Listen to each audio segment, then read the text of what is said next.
Hi, everyone. We're going to go ahead and get started. I'm going to do this without my glasses. Let's see how it goes.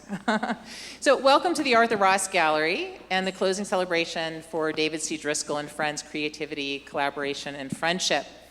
I'm Professor Gwendolyn Du Bois-Shaw, the gallery's faculty director, and it's my great pleasure to have been able to organize tonight's panel on the women of the Driskell Circle, with special support from the Terra Foundation for American Art and the Contested Bodies series of convenings around Black women's visualities.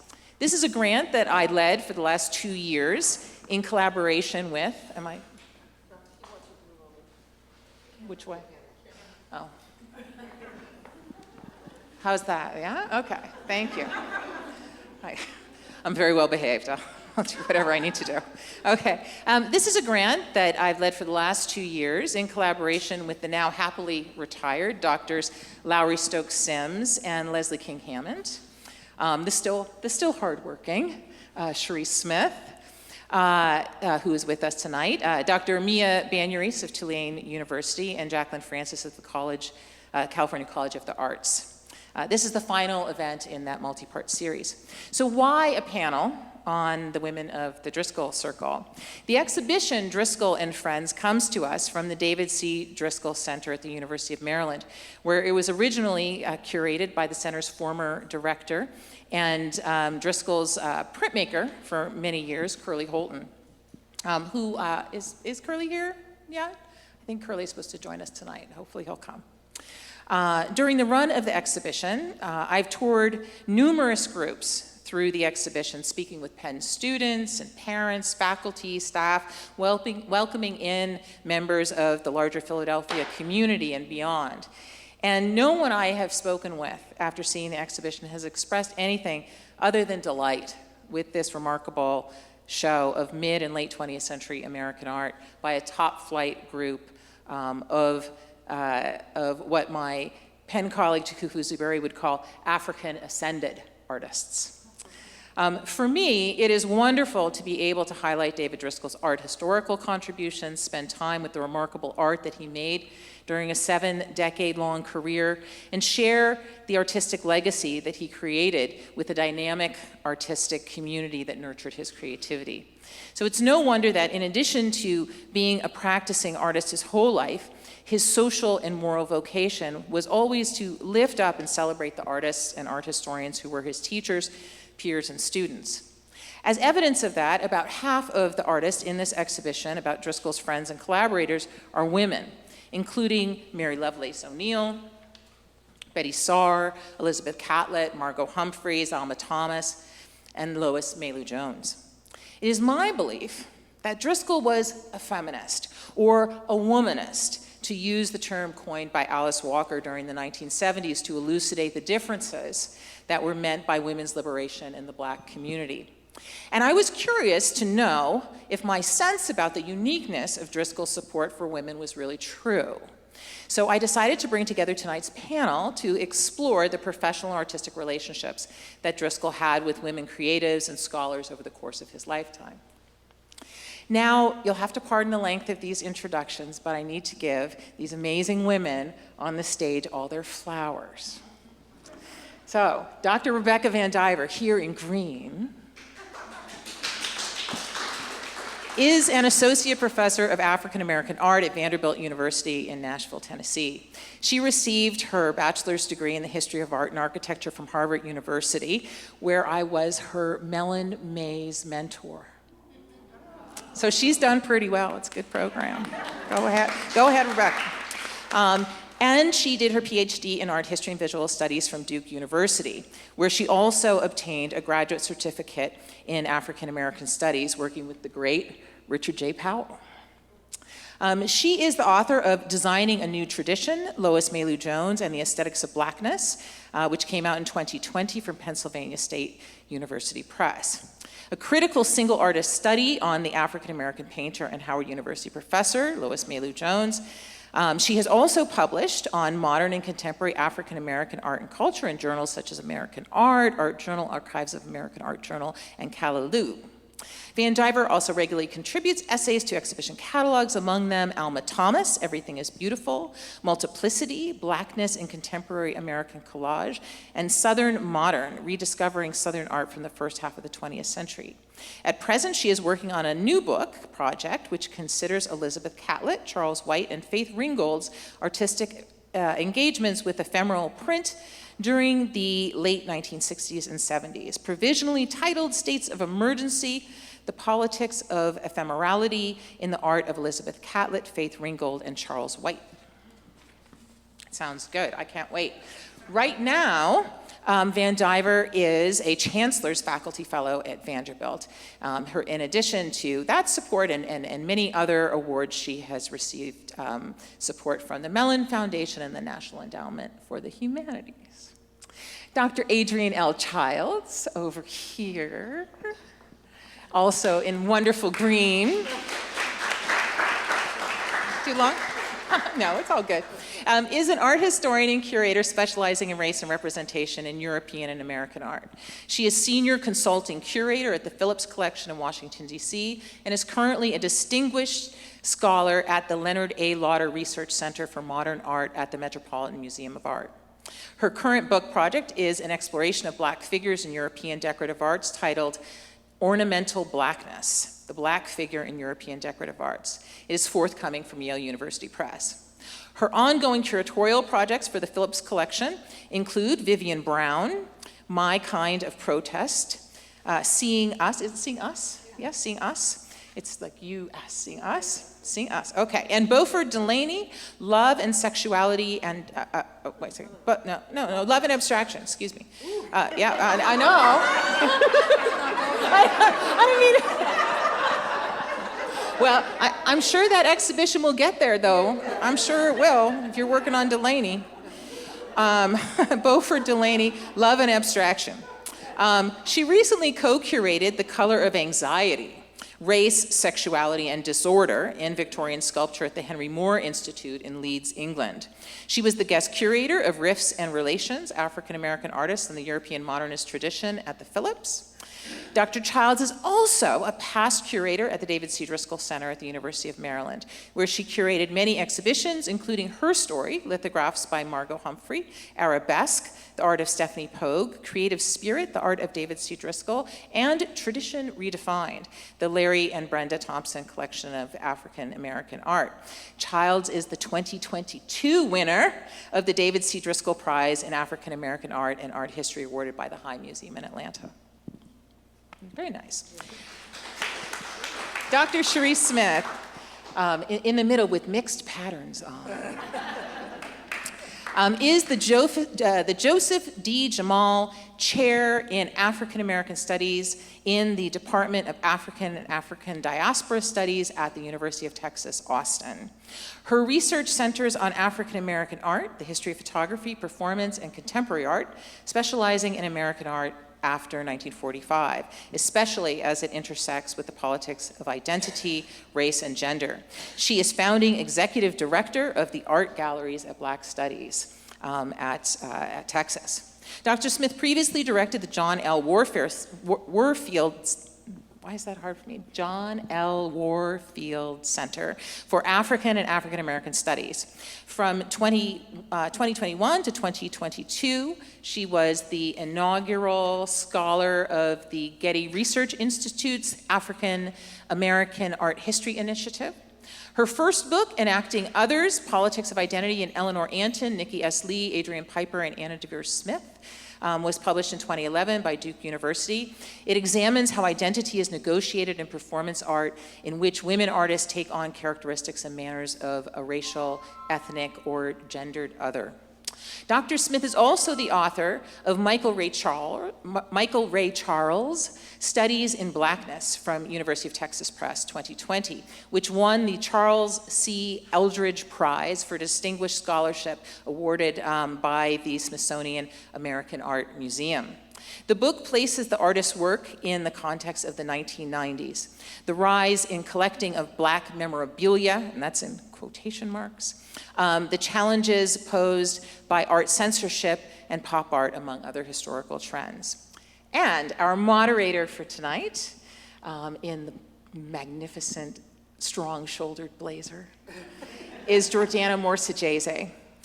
She is professor of modern and contemporary American art at the University of Maryland College Park and the former editor-in-chief of the College Art Association's art journal. Dr. Segese's work focuses on modern and contemporary American art with an emphasis on the critical expressions and theorizations of Blackness. Her first two books centered on the work of the contemporary American artist Jean-Michel Basquiat, one of the most popular yet critically overlooked artists of the 20th century. Reading Basquiat, Exploring Ambivalence in American Art, her first book, was published in 2014.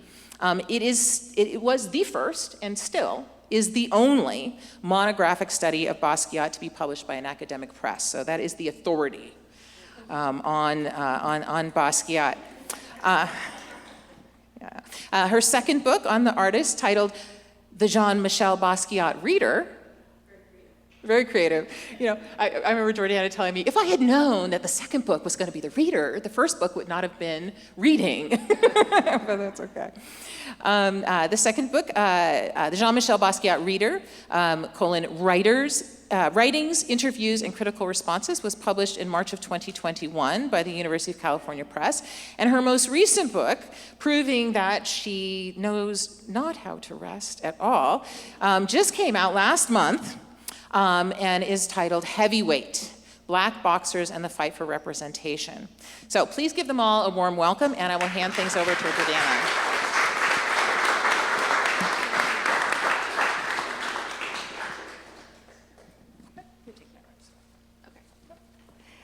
Good evening. Thanks for being here. So I'm just going to approach this as launching some questions to individual panelists. I've designed them for these panelists based on their areas of expertise and interest. But I'll also invite the other panelists to respond to the same prompt, and we'll just see where that takes us. All right, so my first question is for Charisse. When it was mounted in 1976, Driskell's exhibition, 2 Centuries of Black American Art, was a crucial intervention in American art history, and not just because it asserted a Black artistic presence in our nation's history, but also because it showed that just as many Black women had been making art as Black men. So could you discuss how the exhibition and its accompanying catalog, which for many of us became an essential text in the field, affected the direction of what we know now as African American art history? Yes. Thank you for the question. And thanks everyone for coming today, Gwendolyn, for inviting me and us. So it's 1976 when this exhibition happens, when the catalog is produced, and we have to remember that that was a bicentennial year. So, you know, big celebration of the United States and its forming. And so to think back about Black people in this country making art for that long was really stating an important claim. So we should keep that in mind as we talk about it. I think the other thing, and I'll say this as the chair of a Black Studies department, is that it's right on the heels of the creation of ethnic studies departments. So 1969, 1970 is when Black studies, Africana studies, Mexican American Latino studies come online. And so there is this kind of momentum from the 1960s when people are thinking about working from their own identity positions that pushes out into the 70s that becomes this exhibition. And so keeping that in mind, it's interesting to note that a lot of people at LACMA and other places around the country where it traveled to had a problem with the fact that it was focused on African American makers and artists. They thought, well, why is it segregated rather than thinking about it in terms of a advocacy for a group of artists and a culture that had been oppressed and maligned, right, for more than 200 years. So that's a context for the exhibition, just kind of moving forward. The other thing to think about is that it comes on the heels of lots of advocacy by individual gallerists and collectors that had been advocating for museums to begin collecting and collecting more seriously Black art of the time. And so this exhibition comes on the heels of folks in Los Angeles in particular really gaining more power and urgency in making LACMA and other museums take seriously art by Black people. So the question of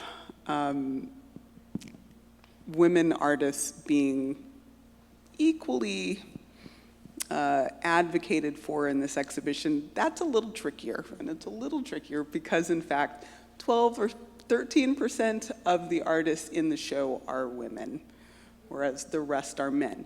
So I take that as a couple of things. I think that it is very typical of the time. We know that there was a kind of ascendancy of a machismo that comes out of Black studies, out of a Black Power movement, out of the Chicano movement, for example. We also know that there is the pushback of the women's movement that's happening in the 70s. And so I think we can see the relative lack of women from that exhibition to be corrected as his career goes on, and to see how there is a different kind of advocacy that goes forward from his collecting practices to people that he mentored, for example, and how he helped collections, individual collections, grow with women artists and advocating individual women. So I will stop there. Do others want to add? I don't know whether this is the time to jump in with an anecdote or about, but what's interesting about, this is a very serious, 2 centuries, very serious event, kind of a watershed moment. And LA, Los Angeles County Museum of Art was progressive in many ways.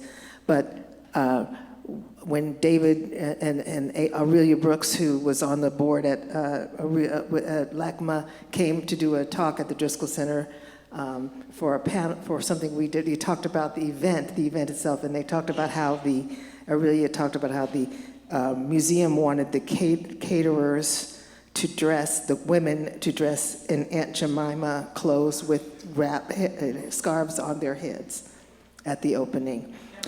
Yeah, they didn't do it because, but this is what they wanted the event to look like. The feeling like, I don't know what they thought they were doing, but so there's something very progressive about it, and there's something very retardataire. And I think Driskell was able to work past and through those as he goes on to the next, Amistad exhibition and Hidden Heritage, and he's becoming more refined. And that wasn't his idea, but just thinking about what the committees wanted to do, because museum exhibitions are more than what you see here. There's a lot of people involved, events, et cetera, and it sets a tone. Yeah, that's great. I'm really interested too in, thinking about the 12 or 13%, right, of women involved are included in 2 centuries, and thinking about those women who were within David's circle. And this is for you, Rebecca, right, because you're an expert on Lois Mailou Jones, and you published a book on Jones. And I'm wondering, it seems to me, this is one of the most significant figures, right, in David's circle. And how would you characterize the personal and or professional relationship between Jones and Driskell? What influence do you think he had on her legacy, or maybe she had on his legacy? Thank you, and I'll echo Sharice's thanks to Gwendolyn, and to be seated up here with all of you in this circle is amazing. And I'm glad that Charisse brought up that 12 to 13% of the women included in the 1976 Two Centuries, because Lois Mailou Jones was one of them. I think she had 3 pieces included in the exhibition. And that 1976 show occurs the year before she retires from Howard University in 1977. So I think that that's an interesting touch point, that she, as David sort of on his rise, his curatorial rise, coming from Fisk to then do the show at LACMA, that Jones is wrapping up her nearly 40-year tenure teaching, or over 40-year tenure teaching at Howard University, where she began in 1930 and first encountered David Driskell soon after he arrived at Howard in the early 1950s. So they have a long, storied relationship that began as a student-teacher involvement that then evolved as their careers progressed. And so I'd like to start with their student-teacher relationship at Howard, and then talk a little bit about what happens when David graduates from Howard and has been groomed as James Porter's successor, and then returns to Howard as interim chair. And those of you in the academic world can imagine what a chair relationship between a faculty member and a chair might be. And then in 1976, when he includes her in the Two Centuries show. So Jones took her teaching life very seriously. She did not have children, and she saw her students as an integral part of her life, and she cared for them very deeply, and she oftentimes took it personally when students would elect to study with other faculty and chose a different path. And so early on in David's career at Howard, he found himself caught between James Porter and Lois Mailou Jones. I can talk more about Porter and Jones's relationship, or friction, I should say. So he was really finding himself needing to be adept in sort of pleasing these two professors, and he wanted to succeed in Dr. Porter's classes, and he wanted to succeed in Lois's classes as well. So he's spoken about Jones and sort of the harsh critiques she would give in some of their classes, and again, how she took it really to heart when they didn't necessarily meet her expectations or chose to go down a different path. Elizabeth Catlett has similar recollections during her time at Howard in the 1930s.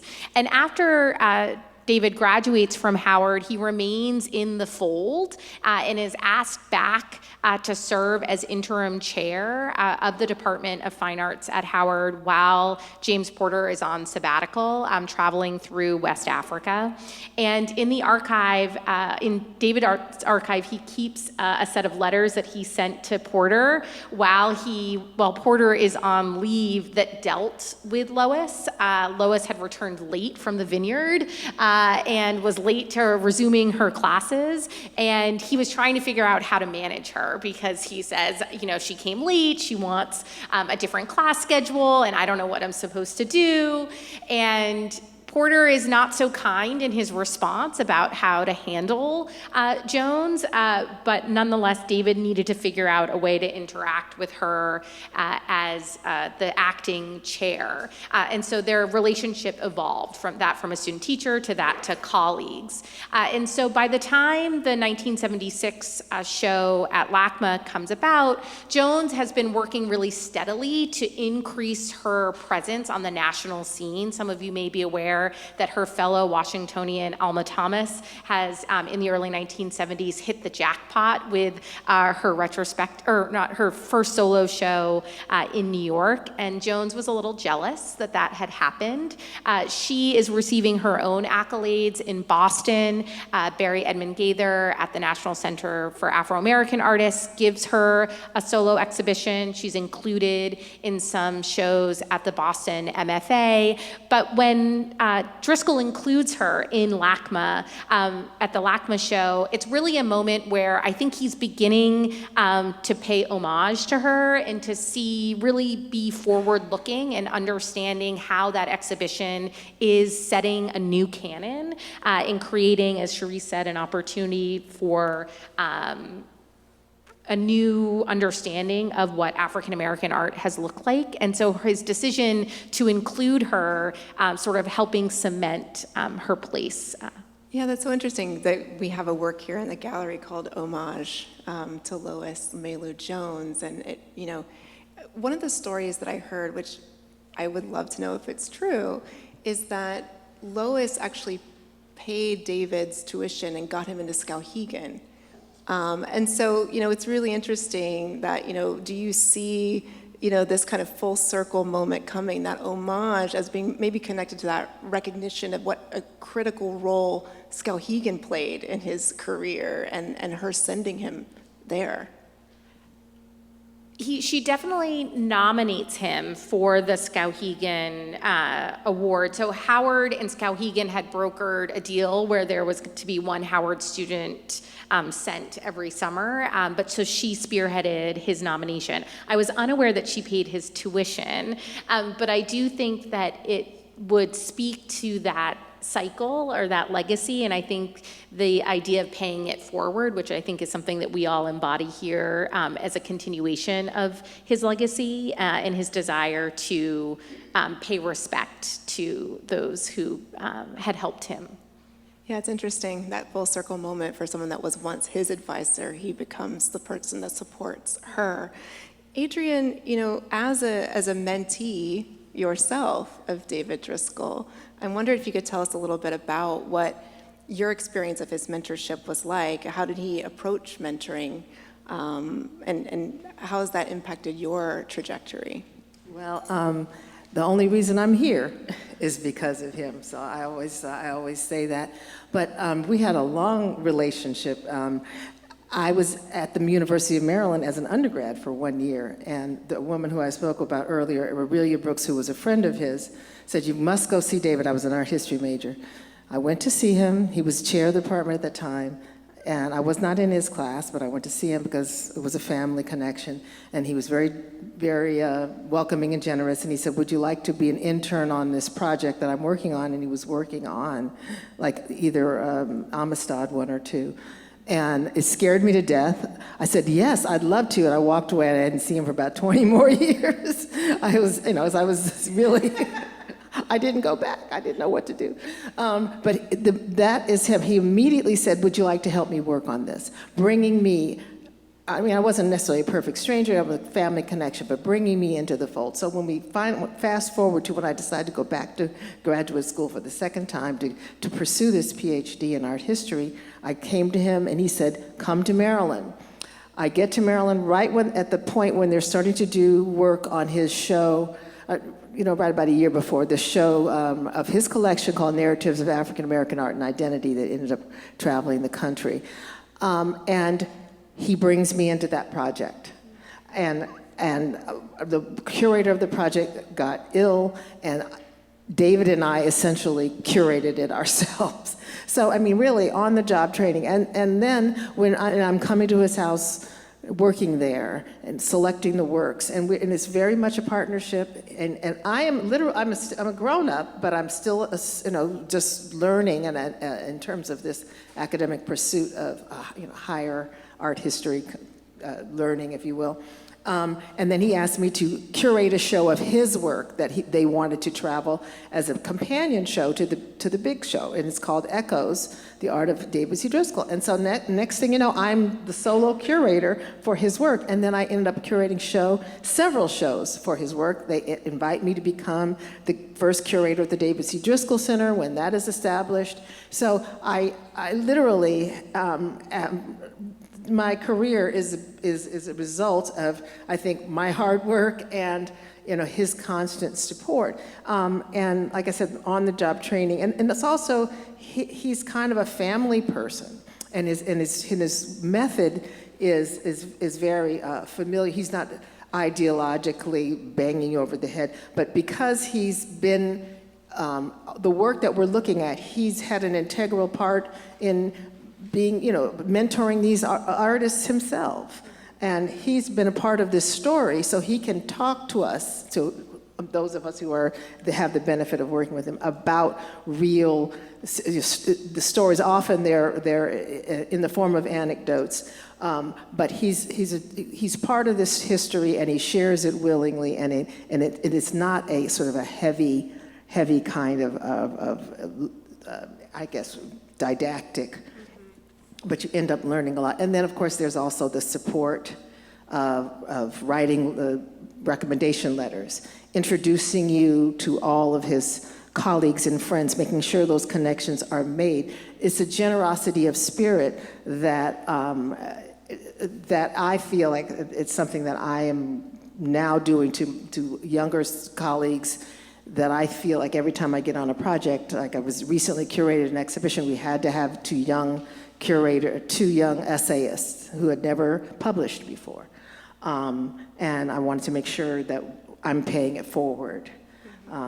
So, okay, I could go on and on. No, I think forever, that's so fascinating. And, one of the things that I'm always thinking about, I came to Maryland in 2018 and then took over as director of the Driskell Center just a little over a year ago. And when I stepped into the role, I spent a lot of time interviewing people, former mentees, former associates of David's, artists, donors, and really trying to figure out, what is the Driskell Center and where did it come from? And, the thing that was really, that echoed throughout all of those conversations was his generosity, right? His mentorship. I was really struck with one artist who said that he was more impacted by David's passing in 2020 than his own father. And, that point of connection. But it's interesting because he was, in so many ways, a sort of reluctant figurehead for the Driskell Center, right? And it was always kind of like, this isn't really about just me, right? And so one of the things I'm thinking about a lot is legacy, right? What is that legacy? And this is kind of, to come back to you, Charisse, what do you think, this approach to supporting artists, to mentoring Black women, and the examples of us here on the stage, how does that align with the art world today? Are there areas that you can think of where, that legacy might move forward, it might progress? Well, that's a big question and a good question. Gosh, I think, each of us here this evening is doing that very thing. We are making our own scholarship. We are advocating for artists. We are training students. And so, in some ways, our footprints in our given institutions and elsewhere continues to grow. And then as we train students and create knowledge, it continues to kind of grow that way. And then there are specific examples, I sometimes call it institution building, that we all engage in, whether it's directing galleries, directing research centers and galleries, creating archives or galleries as I have, doing exhibitions as both of you are doing, and making books. It is also a major way that we're paying it forward, not just individually, but making something that hopefully lasts for some time. Yeah, and I think that, I'm definitely, been in the game for a little while. And it does seem that, at least from my perspective, the last 10 years has really shifted, right? So thinking about contextually, what David was doing with 2 Centuries, the kind of mentorship he was doing in the 90s, and what does that landscape look like today? Have you noticed, and I'd ask each of you, right? Have you noticed a shift in sort of the wider landscape of African American art history? Because it would be very different to do an exhibition like 2 Centuries today, right? What are your thoughts about that, Rebecca?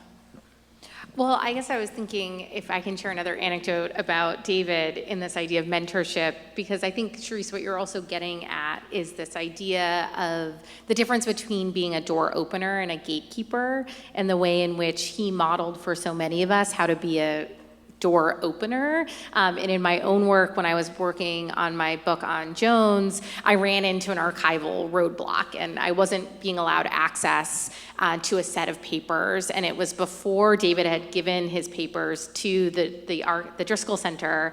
And I called him, and I was explaining what happened, and he goes, "Okay, just come over. I think I have what you need." And I was like, "Really?" And I was like, "I don't want to upset this other people." And he was like, "Well, they don't know what I have either.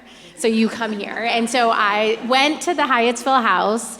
He said hello. He showed me where the papers were that were waiting to be processed for the Driskell Center, and he let me spend a few afternoons there. And to me, it was like, instead of saying, "Okay, you've hit this roadblock, your project isn't going to go any further," he helped me find a workaround. And for me, that is a model that I try to take forward into my life in the Academy, one I found also in Gwendolyn and my work with her. And so I think that a shift I see now is within the larger field, more scholars interested in African American art who want there to be more of us. And so we're interested in opening the doors rather than staking claim and closing rank. And so that, I think, is a really exciting moment for us to be in. Yeah, I think the door opening is a great example of that. And I'm thinking about, we often think about David's sort of support of artists, right? But also, all of us here also are writers, right? And I look every day outside my office at this beautiful bookshelf of all these pomegranate series books, right? And one of the things David always said is that if it's not published, it doesn't exist, right? So every exhibition that the Driskell Center does has a catalog, right? Even if it's a tiny catalog, there's a record, there's something. And this pomegranate series is something that David started and covered a lot of territory with African American art and artists. And I know Adrian was involved in one of those publications. Do you want to talk about that series and how that might have functioned as kind of, to use Rebecca's metaphor, an open door, right, for a lot of new scholars? Yeah, it was an important series, and he used to always say one of his jobs was to grow the field, and growing the field has to do with more than just talking. And like you said, it has to do with publishing. And he worked with Katie Burke at Pomegranate Press, and they decided to invest in a series of monographs on African American artists who had not been given, did not have a monograph. And this is, I think 2005 was when mine was published. I might be lying, but this is how long ago it was. And it's just shocking to think about Betty Saar hadn't been published, hadn't had a monograph. This was the first, I think, major monograph on Faith Ringgold. I mean, these are artists that we now think there should have been this material. So David selected people to write each book. And so he's supporting the artists, many of whom were still alive, like Betty Saar, Faith Ringgold, and Margot Humphrey, who I wrote on. But all of the people who wrote the books were female scholars. Every single author was a female scholar, and young, or starting out. So I'm going to just name them because they need to be named. There's Julie McGee, who wrote the book on David, who has been a champion of his work and is still working on him, so she's the David Driskell Scholar. Renee Ader, Jane Carpenter, Leslie King Hammond, Adrienne Childs, that's me, Amy Mooney, Lisa Farrington, Andrea Barnwell. And they wrote on a variety of artists. Only three of those were women artists. There were more in the pipeline. Ruth Fine was going to write one, and then they stopped the series. Unfortunately, the series had ended sort of prematurely because there were more in the plan. But to have every single one of the writers being female scholars, and not all African American female scholars, that's something we have to also talk about too. Julie McGee, who's a scholar, the David Driskell Scholar, is not an African American woman, and that doesn't matter to Driskell. So I think he wanted us to really expand how we think of it, putting American art into, African American art into the canon and vice versa, you know. And I think it would be sad to find that nowadays there's a kind of a backlash against white scholars who are dealing with this material, because he was one to support diverse scholars in age, race, and gender. But that pomegranate series was I think, very important. And you can still buy copies of some of the books. Yes, at the Driskell Center. From the Driskell Center, just so you know. Yeah, no, I think that's fascinating. And I think it was in conversation with Adrian that I actually realized that all of these books were written by women. Yeah. You know, it was just one of the other ways, right, that this door was opened. You know, and people are welcomed into the field. These are all people who became extremely important and significant scholars. Yeah, and it's a single author book. I mean, it was my first book. I couldn't believe I had a book. No, really, it was very, very important. So, yeah. It is, and I think, you know, thinking about this being the first monographs, I'm thinking also about, you know, one of the things I always tell people, you know, and writing on someone like Jean-Michel Basquiat, right, is that he's an artist that's sort of everywhere but nowhere, right? And when you don't have an artist that has a monograph, right? When you don't have an artist that has an archive that's publicly accessible, that really impacts things. And I know, Charisse, you're working on a Black American Art and Archives, right, at UT Austin. So I'm wondering, you know, how important do you think it is to do what David was doing, right, today, right, to continue that work of archiving the work of Black artists? So it's vitally important. In listening to each of you, I had the thought, wow, he did so much, and there's still so much more to be done. One of the things that I think about is how we still need monographs of people from the 19th century and the 18th century, the 20th century, and even the 21st century. Gwendolyn and I are both writing essays on Nick Cave for an exhibition at the Smithsonian American Art Museum, and we were lamenting the fact that there haven't been any monographic books on Cave, who is so deserving of that kind of recognition and scholarship. And he's just one of many, many artists who has not yet gotten the scholarly attention that they need. So I think one of the challenges that I see in the current environment, and maybe it was the same years ago, is that there are a lot of publications that are short, that are being written by galleries, that are not being written by scholars, by art historians, but maybe by critics or by other people. And so they don't have the depth, they don't have the research, the kind of scholarly acumen, I guess I would say, that so many artists deserve. And so that is something that continues to really be an issue. And to do that, you need archives, you need access to artists, and there needs to be a give and take between an art historian. So I'm actually making a plug for our field here. Please do. Yes. And between an artist. So there's a really kind of important place that art history plays in these traditions and in writing these histories. And the thing that I want to say, and I hope that you two will speak to this, is an interesting thing that's happening, and I think that he was a big reason why it did, is that art history has come to Black studies and Black studies has come to art history. And this is a really useful thing and is probably going to keep art history alive. It's probably not going to keep Black studies alive, but it will probably, things like that will probably keep art history alive. So hopefully one of you will speak to that.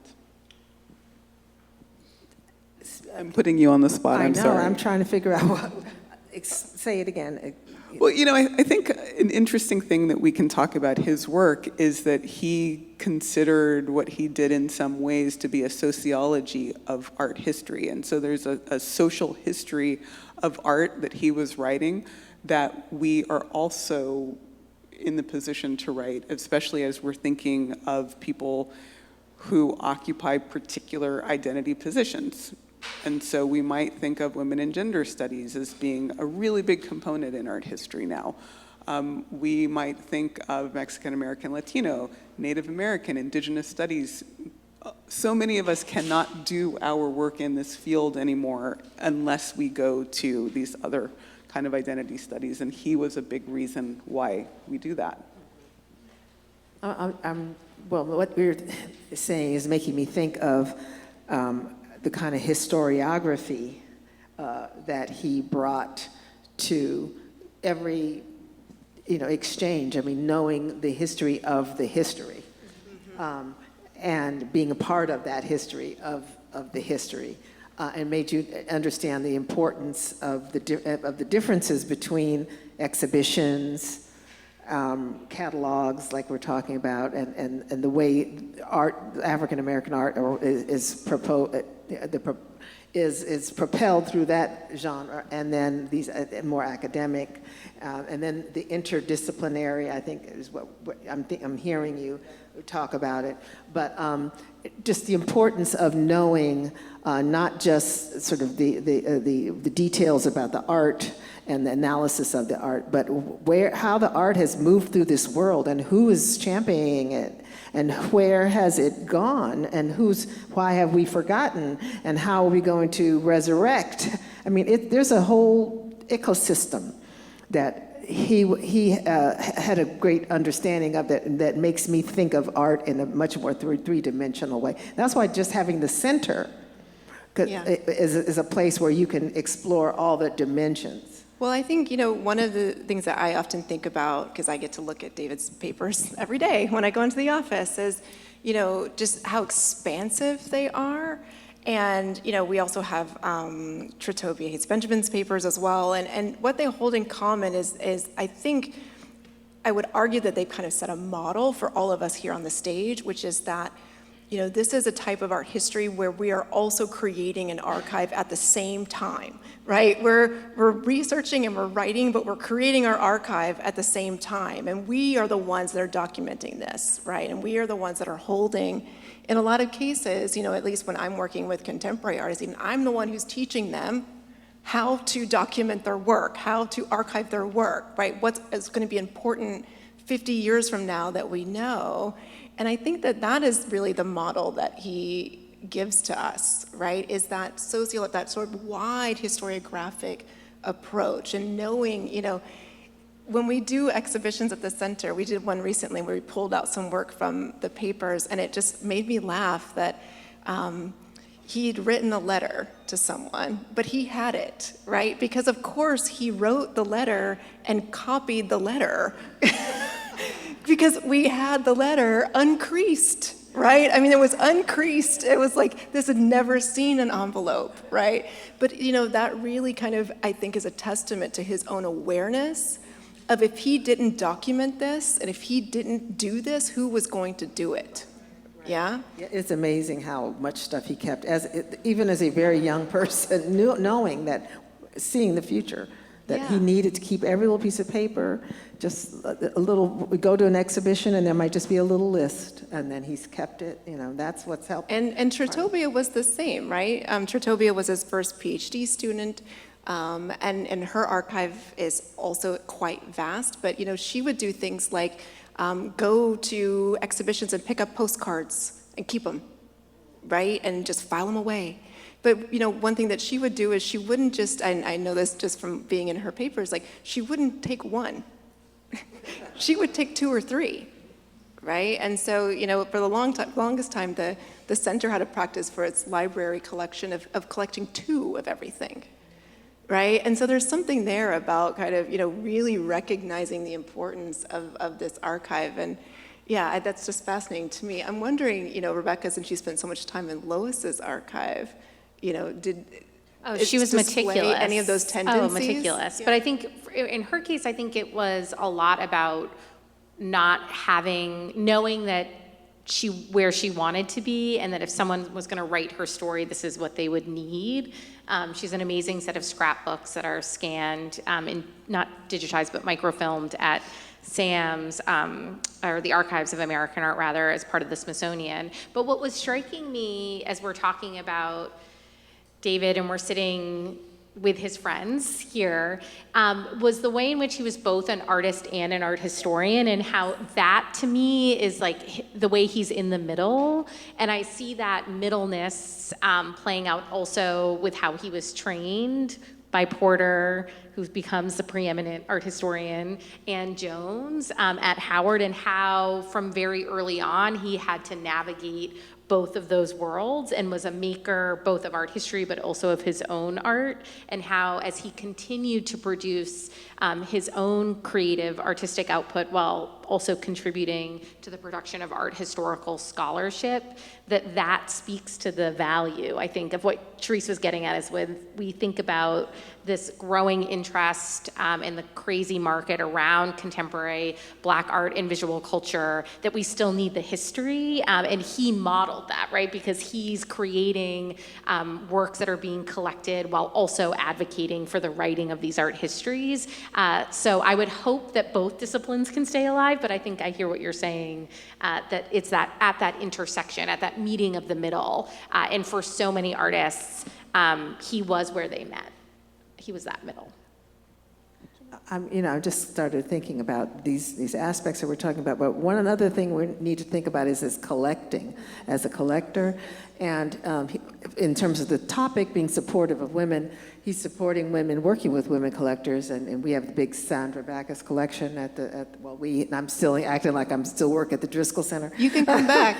But he was also very close with Camille Cosby, Camille and Bill. I mean, regardless of all the drama, but that was Camille. He and Camille built that collection. And Brenda and Larry Thompson, but Brenda is the driver of that, and just really understanding and working with women collectors, and also using soft power, which is kind of interesting, by showing up for people.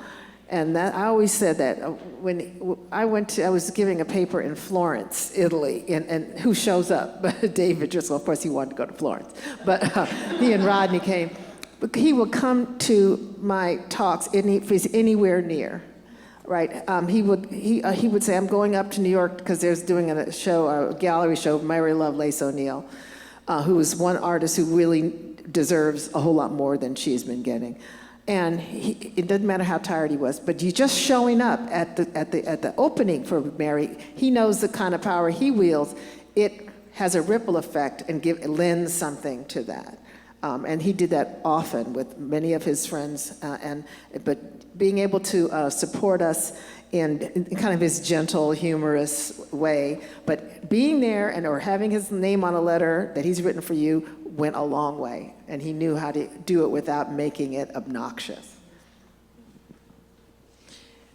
Rebecca, you mentioned a couple of times James Porter, and I wondered if you could talk a little bit about Lois's relationship to Porter versus Lois's relationship to Driskell.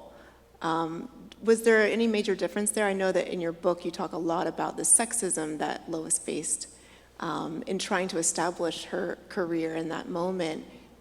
What would you say about the differences between those relationships? Well, I think that David saw Jones as an artist, and I think that Porter saw Jones as a colleague and as an artist, but not as an artist worth the recognition that she craved. In that letter I mentioned earlier that Porter sent to Driskell while he was on leave in traveling through West Africa, he talks about, I think that David had mentioned something about Jones wanting a raise, and he says, she's not doing any real shows. She's just doing these amateur shows. She says she has all these exhibitions, but they're just these local things. And so for Porter, their colleagues, Jones is out there trying to make a name for herself, but it wasn't being recognized at the same level. And so I think when Driskell includes her in a show like Two Centuries, he's recognizing her stature as a professional artist in a way that she wasn't being recognized by some of her colleagues while she's teaching at Howard. I think we're getting close to time. Are we doing questions or not questions? So I would love to open it up for questions from the audience. We only have 4 microphones, so I'm going to steal yours. So are there any questions? Yeah. We have Stephen Jones here tonight, who was a longtime colleague of Driskell's and the curatorial assistant on 2 centuries of Black American art. So let's hear from you, Stephen. A few responses to things I've heard. First, Gwendolyn, you were talking about, was David a womanist? And as an example, I would like to cite the stained glass windows he did for a church in Washington, D.C., where he presented the image of Jesus as a Black woman in the stained glass windows. The second, in response to Rebecca talking about David as a door opener, even before 2 centuries, what he did for Alma Thomas. James Porter had asked Alma to do a solo exhibit in the mid-60s, and she decided she couldn't do the same old work. She had to do something different, and that's when she came up with her signature style. David then had the show that had opened at Howard. He had it at Fisk. And then after it was at Fisk, that's when we had the turmoil at the Whitney Museum with Benny Andrews and the Black Emergency Coalition and their demonstrations. And so what David did, instead of responding to getting involved in that, he provided the curator at the Whitney the example of his show of Alma Thomas. He said, he wrote to the curator, he said, now this is all set up and ready. You can have this exact same show at the Whitney. And he, wrote the details, he sent him the images, he sent him the catalogs. Jonathan Waltz did the documentation of this for the Alma Thomas Everything is Beautiful exhibit. But really, Alma Thomas's show at the Whitney Museum as the first Black American woman to have a solo show there was because of David Driskell and the materials he provided that made it so simple for the Whitney to just transpose what David already had. The next thing had to do with the 2 Centuries show itself and what he had to go through in terms of dealing with that show. Rexford Stead, who had tapped him to be the curator and brought him out, said, we're going to have to go through to the Board of Trustees of the museum before we can, really get this thing finally approved. And some of the trustees were quite hostile to the idea of having the show. This was the early 70s. The museum had opened in 65. They didn't see the purpose of having an all-Black show there. And so besides sort of implying that David may be racist or wanting to have an all-Black show, they specifically asked him, well, why do we need an all-Black show? And he very immediately, quickly, but politely responded, for 2 centuries, you've had all white shows, and I'm gonna show you what you have missed all these centuries.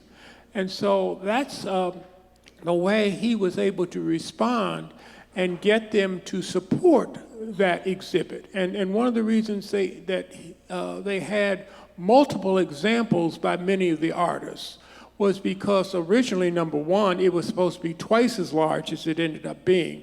And then number two, he wanted to have these Black artists added to the art canon so that people would see that these are not, one-shot people in terms of doing 1 or 2 examples of really fine art, but they have multiple examples of fine art. Last thing I'll say is about Alma Thomas as an artist.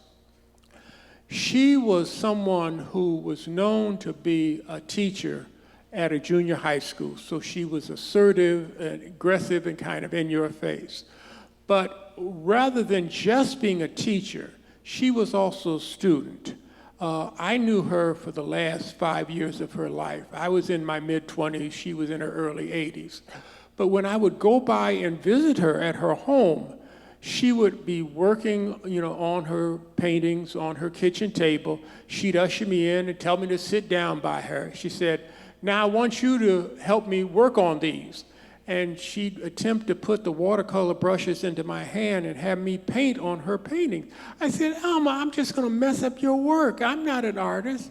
And she said, "Oh, phooey." And she'd paint a little more. Then she'd put the brushes back in my hand and have me paint for 15 or 20 minutes. Then she'd take the brushes back and she'd add some more of her marks. Then she said, "Now you add some more marks." I mean, this went on for, an hour or so. She's the only artist out of the hundreds of artists that I have known over the decades that had me actually paint with them, and who not only wanted to wring out as much creativity as she could from any younger person, but she also wanted to learn anything she could from me. She felt she could learn from everybody. So I think that's something important for us to know about Alma Thomas. Thank you, Steve. Other questions? Comments? Okay. Well, we'll wrap. Oh, there's one in the back from Jessica Horton.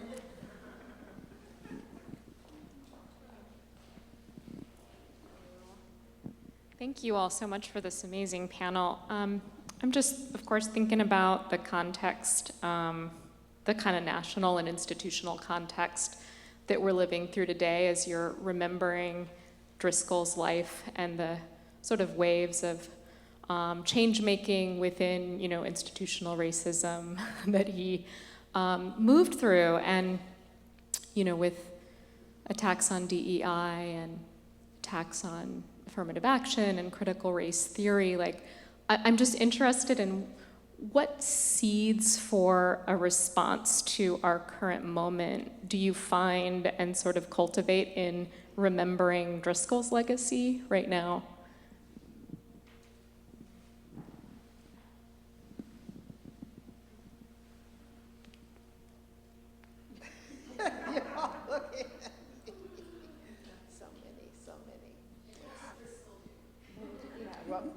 What I've been thinking about is something that Adrian said about the different ethnic, racial backgrounds of authors who participated in the Pomegranate series, and how we train the best students to do the best work. And